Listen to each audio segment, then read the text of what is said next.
ആകാശവാണി. നമസ്കാരം. പ്രാദേശിക വാർത്തകൾ വായിക്കുന്നത് സുധിൻ സൈനുദ്ദീൻ.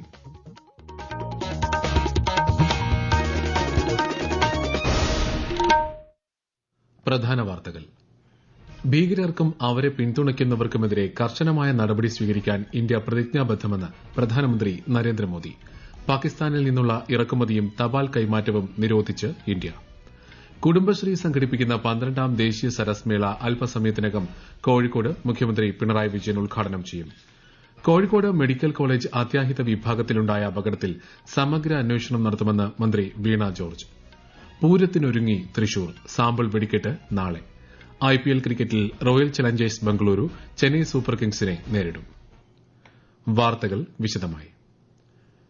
കൃഷി, പരമ്പരാഗത വൈദ്യശാസ്ത്രം, സംസ്കാരം എന്നിവയുൾപ്പെടെ വിവിധ മേഖലകളിൽ ഇന്ത്യയും അംഗോളയും ഇന്ന് നിരവധി കരാറുകൾ കൈമാറി. ന്യൂഡൽഹിയിൽ പ്രധാനമന്ത്രി നരേന്ദ്രമോദിയും Angola president Joao Manuel Goncalves ലോറൻസോയും തമ്മിലുള്ള പ്രതിനിധിതല ചർച്ചകളെ തുടർന്നാണ് കരാർ കൈമാറ്റം.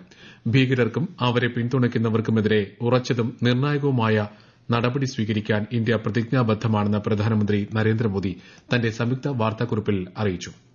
അതിർത്തി കടന്നുള്ള ഭീകരതയ്ക്കെതിരായ ഇന്ത്യയുടെ പോരാട്ടത്തിൽ അംഗോള നൽകിയ പിന്തുണയ്ക്ക് അദ്ദേഹം നന്ദി പറഞ്ഞു. पहलगाम में हुए आतंकी हमले में मारे गए लोगों के प्रति राष्ट्रपति लॉरेंसो और अंगोला की संवेदनाओं के लिए मैं उनका आभार व्यक्त किया. We are committed to take firm and decisive action against terrorists and those who support them. സന്ദർശനം 38 വർഷത്തിനിടെ ആദ്യത്തേതാണെന്നും ഇത് അംഗോളയ്ക്ക് ഒരു സുപ്രധാന നിമിഷമാണെന്നും പ്രസിഡന്റ് ലോറൻസോ മാധ്യമങ്ങളോട് പറഞ്ഞു. 3 ദിവസത്തെ ഇന്ത്യ സന്ദർശനത്തിനായി അംഗോള പ്രസിഡന്റ് ഇന്നലെയാണ് ന്യൂഡൽഹിയിലെത്തിയത്.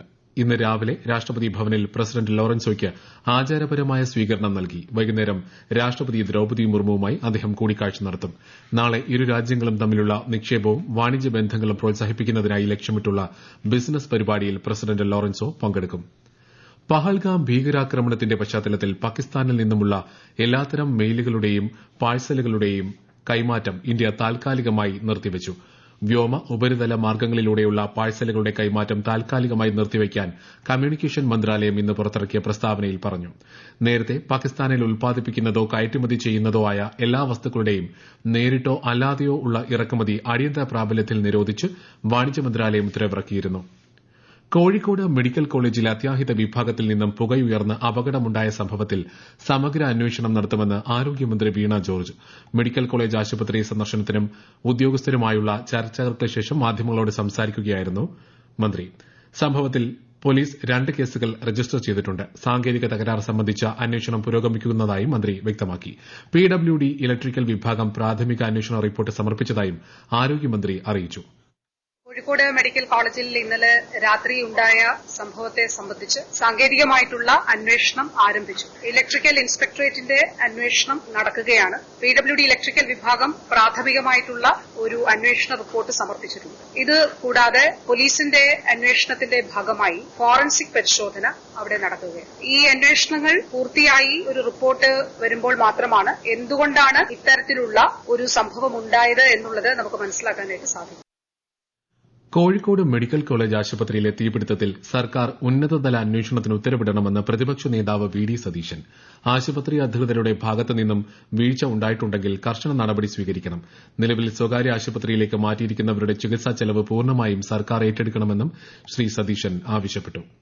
അതേസമയം കോഴിക്കോട് മെഡിക്കൽ കോളേജിലുണ്ടായത് വലിയ സുരക്ഷാ വീഴ്ചയാണെന്ന് കോൺഗ്രസ് നേതാവ് രമേശ് ചെന്നിത്തല അഭിപ്രായപ്പെട്ടു. സംഭവത്തെക്കുറിച്ച് സർക്കാർ ഇതര ഏജൻസി അന്വേഷിച്ചാൽ മാത്രമേ വസ്തുത പുറത്തുവരൂ എന്ന് അദ്ദേഹം കൊല്ലത്ത് മാധ്യമങ്ങളോട് പറഞ്ഞു. കുടുംബശ്രീയുടെ ആഭിമുഖ്യത്തിൽ 12ാം ദേശീയ സരസ് മേളയുടെ ഉദ്ഘാടനം മുഖ്യമന്ത്രി പിണറായി വിജയൻ അല്പസമയത്തിനകം കോഴിക്കോട് ബീച്ചിൽ നിർവഹിക്കും. കോഴിക്കോട് ആദ്യമായി ആതിഥ്യം അരുളുന്ന ദേശീയ സരസ് മേള ഈ മാസം 13 വരെയാണ് നടക്കുന്നത്. ഉദ്ഘാടന ചടങ്ങിന് മുന്നോടിയായി മാനാഞ്ചിറയിൽ നിന്ന് കോഴിക്കോട് ബീച്ചിലേക്ക് വർണ്ണാഭമായ ഘോഷയാത്ര നടന്നു. ഈ വാർത്തകൾ ആകാശവാണിയിൽ നിന്ന്. ആകാശവാണി വാർത്തകളും വാർത്താ അധിഷ്ഠിത പരിപാടികളും All India Radio News Thiruvananthapuram YouTube ചാനലിലും All India Radio News Thiruvananthapuram Facebook പേജിലും AIR _ തിരുവനന്തപുരം ഇൻസ്റ്റഗ്രാം അക്കൌണ്ടിലും AIR _TVM X ഹാൻഡിലും ലഭ്യമാണ്.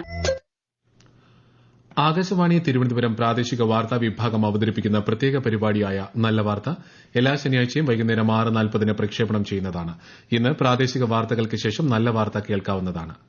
മാധ്യമ വിനോദ മേഖലകളിൽ ഇന്ത്യയ്ക്ക് ആഗോള നേതൃത്വം ഏറ്റെടുക്കാൻ കഴിയുമെന്ന് കേന്ദ്ര വാർത്താവിതരണ പ്രക്ഷേപണ വകുപ്പ് മന്ത്രി അശ്വിനി വൈഷ്ണവ്. ഈ കാര്യത്തിൽ ഇന്ത്യയുമായി പ്രവർത്തിക്കാൻ നിരവധി ആഗോള സ്ഥാപനങ്ങൾ സന്നദ്ധത പ്രകടിപ്പിച്ചിട്ടുണ്ടെന്ന് അദ്ദേഹം പറഞ്ഞു. മുംബൈയിൽ വേവ്സ് ഉച്ചകോടിയുടെ ഭാഗമായി നടന്ന വാർത്താ സമ്മേളനത്തിൽ സംസാരിക്കുകയായിരുന്നു കേന്ദ്രമന്ത്രി.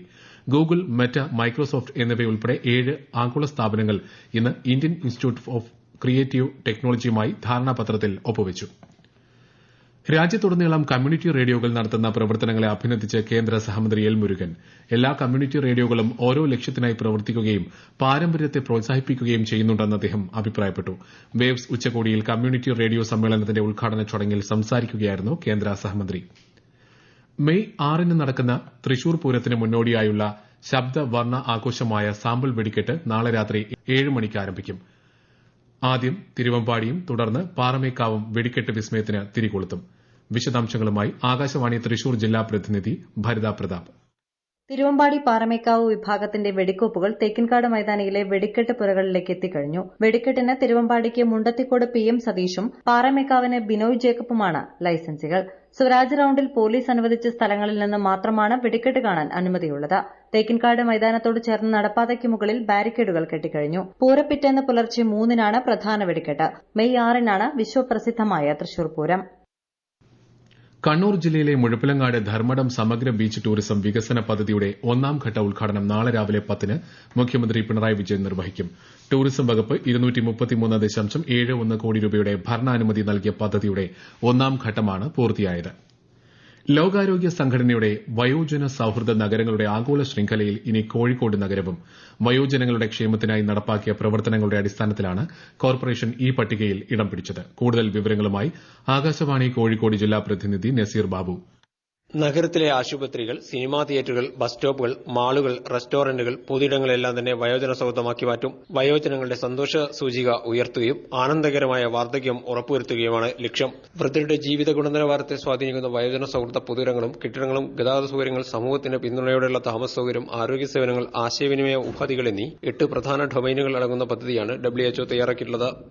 IPL ക്രിക്കറ്റിൽ ഇന്ന് royal Challengers Bengaluru Chennai super കിങ്സിനെ നേരിടും. ബംഗളൂരുവിലെ M ചിന്നസ്വാമി സ്റ്റേഡിയത്തിൽ രാത്രി 7:30-നാണ് മത്സരം. കേരളത്തിൽ വീണ്ടും മഴ ശക്തി പ്രാപിക്കുന്നു. വരും ദിവസങ്ങളിൽ ഒറ്റപ്പെട്ട ശക്തമായ മഴയ്ക്കും കാറ്റിനും സാധ്യതയുണ്ടെന്നും കേന്ദ്ര കാലാവസ്ഥാ വകുപ്പ് അറിയിച്ചു. മലപ്പുറം, വയനാട്, കോഴിക്കോട്, കണ്ണൂർ ജില്ലകളിൽ ഇന്ന് മഞ്ഞ ജാഗ്രതയാണ്. പേവിഷബാധ സ്ഥിരീകരിച്ച് തിരുവനന്തപുരം SAT ആശുപത്രിയിൽ ചികിത്സയിലുള്ള കുട്ടിയുടെ നില ഗുരുതരം. കൊല്ലം സ്വദേശിയായ 7 വയസ്സുകാരിക്കാണ് വാക്സിൻ എടുത്ത ശേഷവും പേവിഷബാധ സ്ഥിരീകരിച്ചത്. കുട്ടിക്ക് കൃത്യമായ ചികിത്സ നൽകിയിട്ടുണ്ടെന്നും എന്നാൽ നേരിട്ട് ഞരമ്പുകളിൽ കടിയേറ്റതാകാം നില വഷളാകാൻ കാരണമെന്നും ആശുപത്രി അധികൃതർ വ്യക്തമാക്കി. കണ്ണൂർ ചാലാട്ടും പള്ളിക്കുന്നിലുമായി തെരുവ് നായകളുടെ കടിയേറ്റ് 12ഓളം പേർക്ക് പരിക്കേറ്റു. പരിക്കേറ്റവരെ ജില്ലാ ആശുപത്രിയിൽ പ്രവേശിപ്പിച്ചു. ഇടുക്കിയിൽ ഭിന്നശേഷിക്കാരിയായ പെൺകുട്ടിയെ പീഡിപ്പിച്ച പ്രതിക്ക് ഇരട്ട ജീവപര്യന്തവും 3,11,000 രൂപ പിഴയും ശിക്ഷ. വട്ടവട ഗ്രാമപഞ്ചായത്ത് പഴുത്തോട്ടം കോവിലൂർ ആരോഗ്യദാസിന്റെ മകൻ കുരുവി എന്ന് വിളിക്കുന്ന അന്തോണിയെയാണ് ഇടുക്കി പൈനാവ് അതിവേഗ കോടതി ശിക്ഷിച്ചത്. 2021 ഓഗസ്റ്റ് 4-നാണ് കേസിന് ആസ്പദമായ സംഭവം. സ്കൂൾ വാർഷിക പരിപാടികൾ പ്രവൃത്തി ദിനങ്ങളിൽ നടത്താൻ പാടില്ലെന്ന് സംസ്ഥാന ബാലാവകാശ കമ്മീഷൻ. പരിപാടികൾ ശനി, ഞായർ ദിവസങ്ങളിൽ പകൽ സമയം ആരംഭിച്ച് രാത്രി 9:30-നകം തീരുന്ന രീതിയിൽ ക്രമീകരിക്കണം. സ്കൂൾ പ്രവർത്തനങ്ങളെയും കുട്ടികളുടെ ക്ലാസുകളെയും തടസ്സപ്പെടുത്തുന്ന രീതിയിൽ പാഠ്യേതര പ്രവർത്തനങ്ങൾ നടത്താൻ പാടില്ലെന്നും കമ്മീഷൻ നിർദ്ദേശിച്ചു. പ്രധാന വാർത്തകൾ വീണ്ടും. ഭീകരർക്കും അവരെ പിന്തുണയ്ക്കുന്നവർക്കുമെതിരെ കർശനമായ നടപടി സ്വീകരിക്കാൻ ഇന്ത്യ പ്രതിജ്ഞാബദ്ധമെന്ന് പ്രധാനമന്ത്രി നരേന്ദ്രമോദി. പാകിസ്ഥാനിൽ നിന്നുള്ള ഇറക്കുമതിയും തപാൽ കൈമാറ്റവും നിരോധിച്ച് ഇന്ത്യ. കുടുംബശ്രീ സംഘടിപ്പിക്കുന്ന 12ാം ദേശീയ സരസ് മേള അല്പസമയത്തിനകം കോഴിക്കോട് മുഖ്യമന്ത്രി പിണറായി വിജയൻ ഉദ്ഘാടനം ചെയ്യും. കോഴിക്കോട് മെഡിക്കൽ കോളേജ് അത്യാഹിത വിഭാഗത്തിലുണ്ടായ അപകടത്തിൽ സമഗ്ര അന്വേഷണം നടത്തുമെന്ന് മന്ത്രി വീണ ജോർജ്. പൂരത്തിനൊരുങ്ങി തൃശൂർ, സാമ്പിൾ വെടിക്കെട്ട് നാളെ. IPL ക്രിക്കറ്റിൽ royal Challengers Bengaluru Chennai super കിങ്സിനെ നേരിടും. പ്രാദേശിക വാർത്തകൾ കഴിഞ്ഞു. അടുത്ത വാർത്താ പ്രക്ഷേപണം രാത്രി 7:25-ന്.